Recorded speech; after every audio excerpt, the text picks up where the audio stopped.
आपको हम बता दें कि इस चैनल से जो जीके जीएस का सीरीज चलाया जाता है वो सभी परीक्षाओं के लिए महत्वपूर्ण हो सकता है। आप जिस भी एग्जाम की तैयारी कर रहे हो, खासकर अगर आप बीपीएससी शिक्षक भर्ती, बिहार पुलिस, बिहार दरोगा, बिहार एसएससी, रेलवे, बैंकिंग या फिर डिफेंस एग्जाम या फिर वे तमाम परीक्षाएं जिसमें जीके जीएस का सवाल बनता है, उन सभी परीक्षाओं के लिए वीडियो महत्वपूर्ण होगा। ठीक है, चलिए सीधी बात नो बकवास पे चर्चा करेंगे और सबसे पहला सवाल से हम आपको रूबरू कराते हैं। ठीक है, कौन सा वेद त्रयी का हिस्सा नहीं है?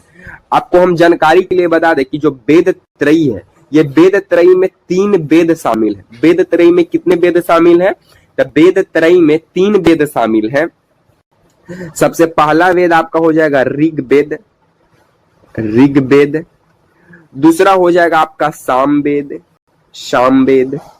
और तीसरा हो जाएगा यजुर्वेद।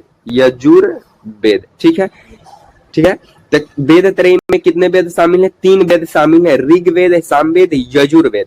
पूछा क्या है कि कौन सा वेद त्रयी का हिस्सा नहीं है? आप बताइए ये तीनों वेद में कौन सा एक वेद जो है आपको स्क्रीन पे नजर नहीं आ रहा? तो जाहिर सी बात है कि अथर्ववेद नहीं है। तो कौन सा वेद त्रयी का हिस्सा नहीं है? तो अथर्ववेद जो अथर्ववेद है ये वेद त्रयी का हिस्सा नहीं है सर। ठीक है, आपको बता दें कि जो ऋग्वेद है ये सबसे प्राचीन वेद है, सबसे ओल्ड, सबसे प्राचीन वेद ऋग्वेद। सबसे आपको बता दें कि जो संगीत का जनक किस वेद को माना जाता है? तो सामवेद। भारतीय संगीत का जनक किस वेद को माना जाता है? तो सामवेद। ठीक है, बाकी अथर्ववेद की हम चर्चा कर लेते हैं। ठीक है, तो सबसे पहले जो अथर्ववेद है ये 20 खंडों का संग्रह है। अथर्ववेद कितने खंडों का संग्रह है? तो अथर्ववेद जो है ये 20 खंडों का संग्रह है। साथ में अथर्ववेद में दैनिक जिंदगी की प्रक्रियाएं शामिल है। ठीक है, तो अथर्ववेद ही है जो दैनिक जिंदगी की प्रक्रियाएं, इसमें क्रियाकलाप शामिल है। साथ में जो अथर्ववेद है ये सबसे छोटा वेद है। अथर्ववेद हमारा कैसा है? सबसे छोटा वेद है, और हमारा जो चौथा नंबर का जो वेद है वो अथर्ववेद ही है सर। ठीक है, जादू टोना वाला वेद अथर्ववेद को ही माना जाता है। जादू टोना वाला वेद अथर्ववेद, या फिर अंधविश्वास वाला वेद, तो अंधविश्वास वाला वेद भी अथर्ववेद ही है। नवीनतम वेद किसे माना जाता है? तो नवीनतम वेद भी अथर्ववेद को ही माना जाता है।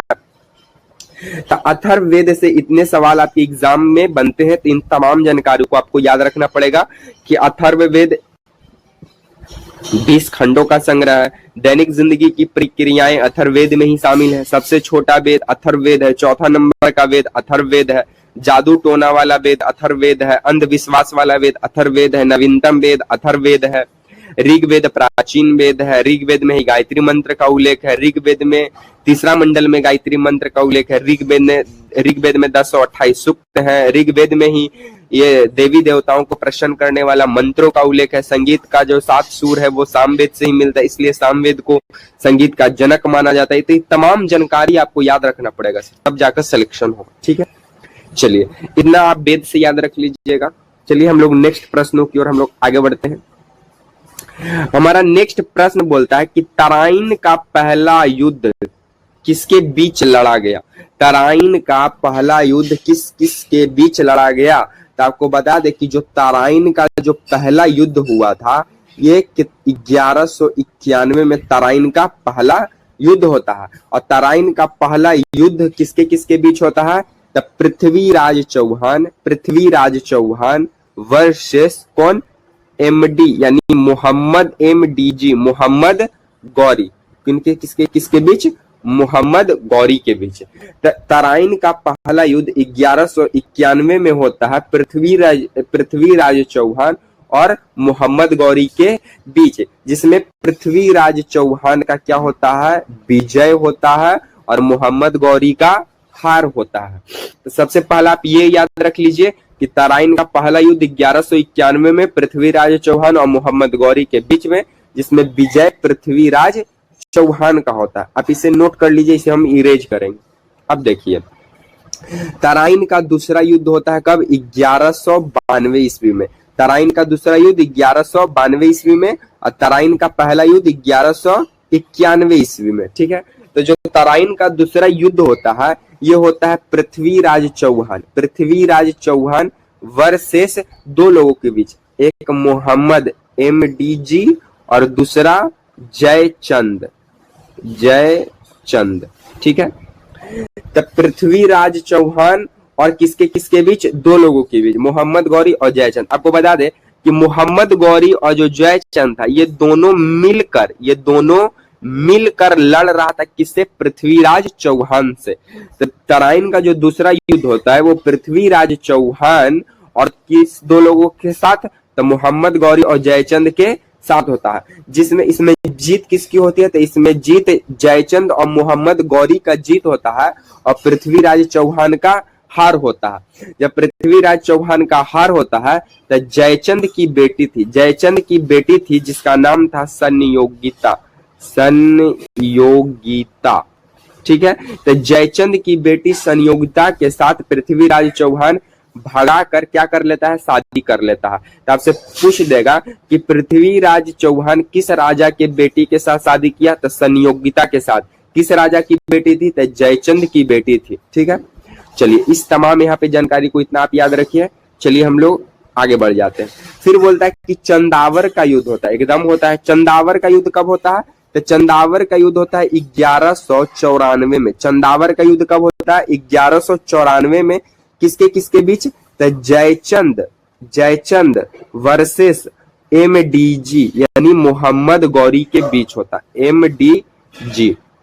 ठीक है, तो चंदावर का युद्ध 1194 में होता है जयचंद और मोहम्मद गौरी के बीच में, जिसमें जयचंद की हत्या कर दिया जाता है और मोहम्मद गौरी के यहाँ वी से विजय होता है और ह से यहाँ पे हार होता है, किसका, जयचंद का। तो चंदावर का युद्ध 1194 में होता है जिसमें मोहम्मद गौरी का जीत होता है और जयचंद का हार होता है। फिर इसमें हत्या कर देता है, सीधे समझिए कि मोहम्मद गौरी जो है जयचंद की इसी में हत्या कर देता है। फिर तराइन का तीसरा युद्ध होता है, और तराइन का तीसरा युद्ध जो है 1215 ईस्वी में होता है। तराइन का तीसरा युद्ध 1215 ईस्वी में होता है।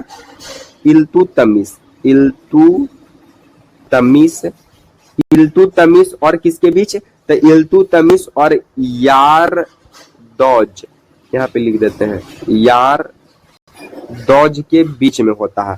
तराइन का तीसरा युद्ध 1215 में इल्तुतमिश और यारदौज के बीच होता है, जिसमें यारदौज की हार होती है और इल्तुतमिश का वी से विजय होता है।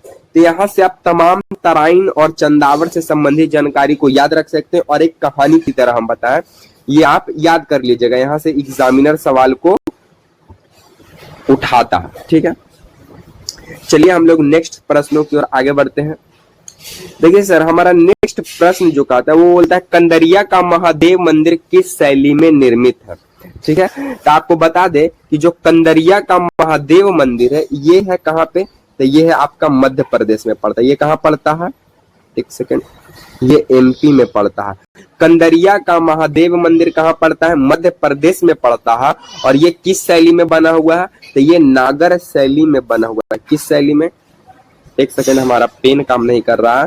तो जो कंदरिया का जो महादेव मंदिर है ये मध्य प्रदेश में है, ये नागर शैली में बना हुआ है। किस शैली में, नागर शैली में बना हुआ है। ठीक है, खजुराहो मंदिर की बात करें तो खजुराहो मंदिर भी मध्य प्रदेश में पड़ता है।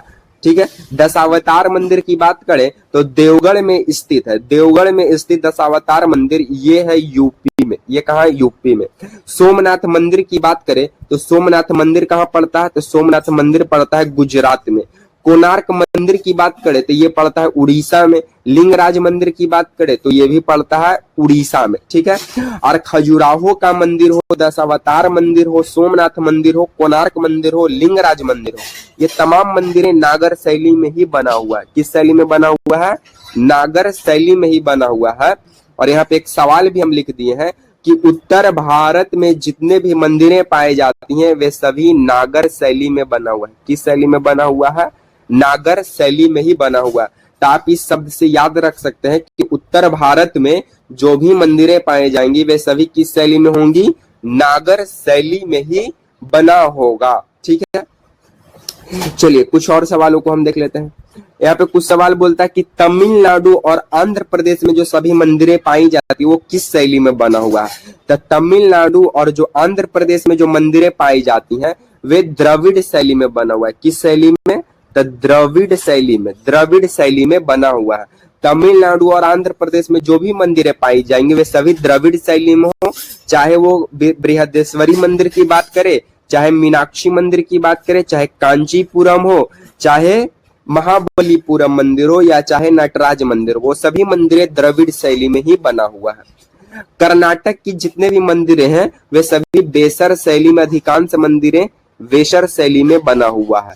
कर्नाटक के अधिकांश मंदिरें किस शैली में बना हुआ है? बेसर शैली में। तमिलनाडु और आंध्र प्रदेश की सभी मंदिरें द्रविड़ शैली में। उत्तर भारत के जितने भी मंदिर हैं वे सभी नागर शैली में। मंदिर बनने की 3 शैली होती है, नागर शैली, द्रविड़ शैली, बेसर शैली, और तीनों शैली की हम चर्चा कर दिए और तीनों शैली में कौन कौन सी मंदिरें आएंगी वो भी बता दिए। बाकी कर्नाटक की बेलूर मंदिर हो, चाहे वृंदावन का मंदिर हो कर्नाटक का, चाहे होयशाला हो, चाहे ये हेलीबीड हो, ये जितने भी मंदिरें हैं सभी बेसर शैली में ही बना हुआ है। तो इस तमाम जानकारी को आपको याद रखना पड़ेगा सर। यहाँ से लगातार एग्जामिनर सवाल बनाता है। आप जिस भी एग्जाम की तैयारी कर रहे हो वो सभी सवाल जीके जैसे अगर आपके एग्जाम में पूछ रहे हैं तो यहाँ से सवाल बनाएगा ही बनाएगा। ठीक है, तो आज को हम सीरीज को यहीं पे समाप्त करेंगे। आपसे एक सवाल पूछ कर जाएंगे, यहीं पे नहीं समाप्त करेंगे। एक और सवाल हमारा बचा हुआ है, ये रहा। बोलता है कि लोकसभा का एक सेकेंड ये लीजिए, लोकसभा का गठन कब किया गया था? अगर इसका उत्तर आपको पता है तो आप लोग कमेंट बॉक्स में कमेंट कर दीजिएगा कि लोकसभा का गठन कब किया गया था। बाकी आपको हम बता दें कि लोकसभा को निम्न सदन कहा जाता है। लोकसभा को ही निम्न सदन कहा जाता है। लोकसभा को ही लोकप्रिय सदन कहा जाता है। लोकसभा को ही जनता का सदन कहा जाता है। और लोकसभा का मेंबर बनने का जो उम्र है वो 25 वर्ष है। और लोकसभा का जो कार्यकाल है वो 5 वर्षों का होता है। और लोकसभा के पहले अध्यक्ष जीवी मावलंकर यानी गणेश वसुदेव मावलंकर थे। और लोकसभा के पहले उपाध्यक्ष एम.ए. आयंगर थे। ये एसएससी MTS यहाँ से प्रीवियस ईयर में सवाल उठाया था कि लोकसभा के पहले उपाध्यक्ष कौन थे? एम.ए. आयंगर। लोकसभा के पहले अध्यक्ष जीवी मावलंकर। लोकसभा का कार्यकाल 5 वर्षों का। लोकसभा का अध्यक्ष बनने का ये मेंबर बनने का उम्र 25 वर्ष। जनता का सदन लोकसभा, लोकप्रिय सदन लोकसभा, निम्न सदन लोकसभा का गठन कब किया गया था? इसका उत्तर आप लोग कमेंट बॉक्स में कमेंट कर दीजिएगा। बाकी जो भी लोकसभा से संबंधित सवाल एग्जामिनर पूछा था एग्जाम में उन सभी जानकारियों को आपको हम यहाँ पे बहुत ही कम टाइम में प्रस्तुत कर दिए आपकी स्क्रीन पर। इस सबको नोट डाउन कर लीजिएगा।